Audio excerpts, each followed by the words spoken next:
All this statistically, you come to know this must exist. And again, by simple reasoning, presumption, you come to appreciate this must exist, etc. All these, any varieties of means of knowledge you use, and you come to know that this exists, that exists. And if you say God exists, there's a creator, and that creator exists again by a certain means of knowledge. It is indirectly, you accept a certain belief, so God exists, thus you again accept by a means of knowledge.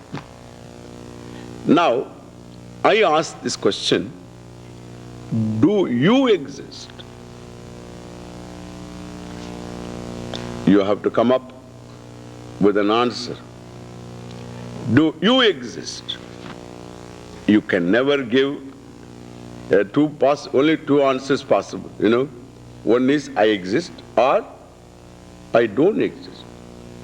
I exist. Do you exist? Yes or no? You know, yes or no? These are days of two answers. It's all binary days. Yes or no? Yes. If you say I exist, yes. So do you exist? When I say I exist, when you say, is it probably I exist, you say, or for certain I exist, you say? Probably heaven exists. But do you say I exist probably? No. That means I exist for certain. That's great. Now, how did you come to arrive at this existence, self-existence? How do you say that I exist? There should be some means of knowledge. You see your body. You see what happens in your mind. There seems to be someone, you, who looks at the mind and who seems to be conscious of the eyes and what is seen by the eyes. Now similarly, how do you come to arrive at the existence of yourself to say, I exist? How do you do that? It's a big magic. How do you do that I exist? It's not a belief. There is no probability here. And so, but at the same time, that I exist, you say, on what basis? On what ground? By what means of knowledge? I would say, by perception. By perception, that means you perceive, like you perceive the flower here, you perceive the eye by the senses. Can you say that? You can't say that. Because the senses perceive varieties of objects because there is you. You exist. Using the senses, through the senses, you come to senses themselves don't see or hear. So you are behind the senses, through the senses, with the help of the senses, through and otherwise through the means of knowledge, let us call it perception, you say this is a flower. Therefore perception, listen, the perception presupposes you. You means I. Presupposes you. Even before you come to see, you are. In fact, you are not an object of your eyes. The eye doesn't jump out of yourself and stands there for the eyes to see. The eyes are not I. Okay? The eyes are for the eye. And therefore, the I cannot be. What I say by the word I exist.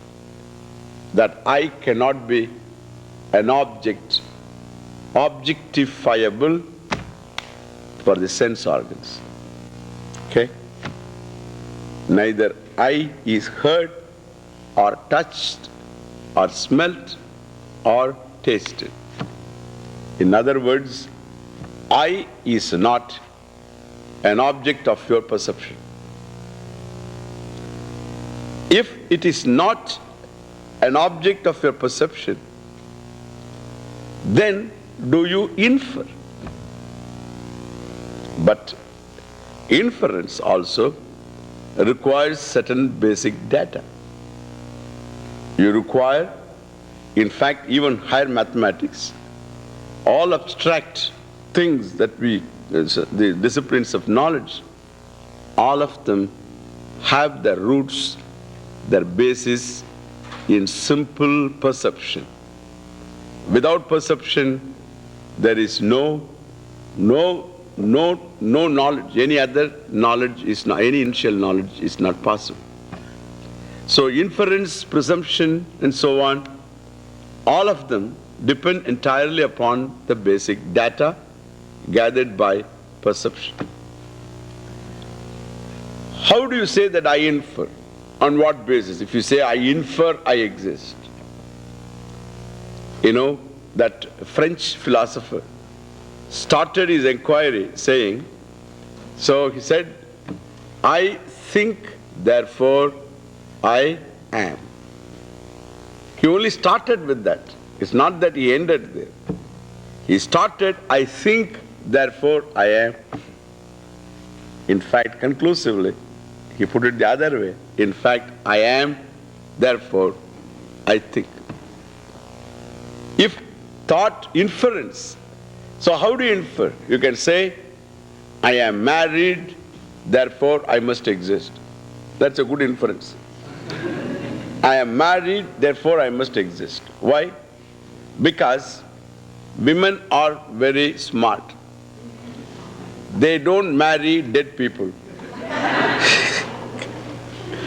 So we have certain postulates. Women are very smart and they don't marry dead people. So since this woman married me, I must exist. No, that's not true. That's not true, sir. In fact, you yourself say, she married because you existed. And she also knew minimum qualification on your part is that you know that you exist. You always said, I love you. That means I exist. Before you make the statement, I love you, I exist. Me, the existent being, has love for you. That is the meaning for I love you. Me, the existent being, who has love for you. So I love you, that love is not a verb anyway, I told you. And therefore, me, the existent being, has love for you. That is the real meaning of that sentence. Now therefore, you can't say that I exist before marriage. Definitely you existed before, I exist because I am married. You can't say you existed before marriage. After marriage, I don't know. But definitely before marriage, you did exist. And so I would say, I exist because of what? You can't say because I have memories, I exist. Even if you don't, you existed even before you collected all your memories. And therefore I exist, therefore I have memories. I exist, therefore I am ignorant. I exist, therefore I have knowledge. I exist, therefore I have love, I have other emotions. I exist, therefore everything. And so, that I exist does not involve any means of knowledge.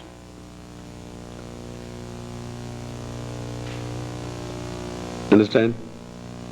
You can understand that there is only one thing in this world, in this universe.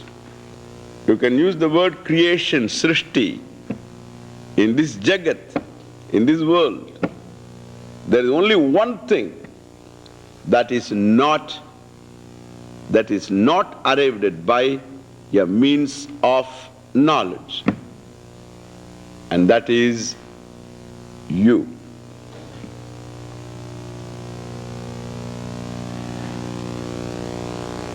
If the self has to be, the existence of the self, that is you, if that has got to be again so known through a means of knowledge, then you know any means of knowledge, being a means, requires a person who uses the means. Not any means, by the very fact it is a means, proves that there is a subject who wields the means. Therefore, in a piece of knowledge, if I can call it a piece of knowledge, there is these three things are there. One is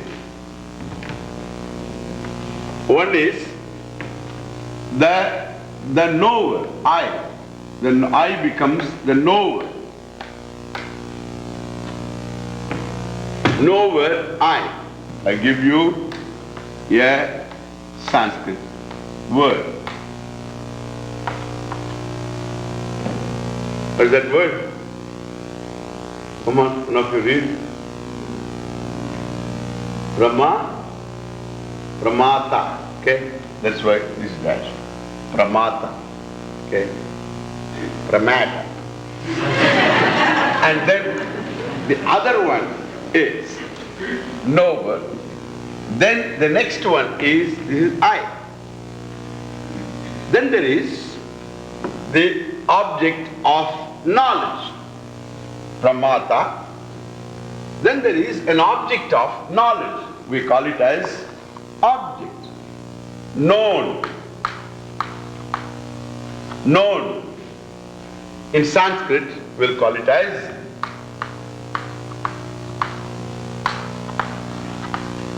what is that? Prameya. Prameya. What is to be known? Prameya.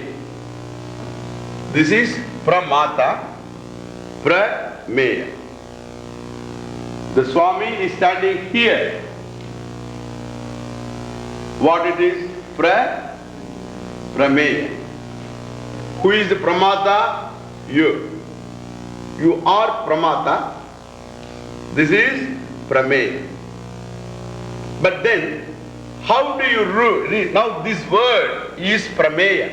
This word is Prameya. This word also is Prameya. Not Pramata. This word is Prameya.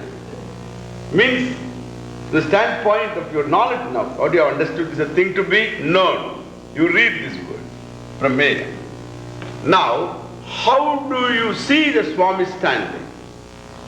How do you know that there is a word here, object? So this Pramata and Prameya are to be connected. The connecting link is called what? The means, the knower, known. Then I would say the means of knowing. The means of knowing. The means of knowing. In Sanskrit, we will call it as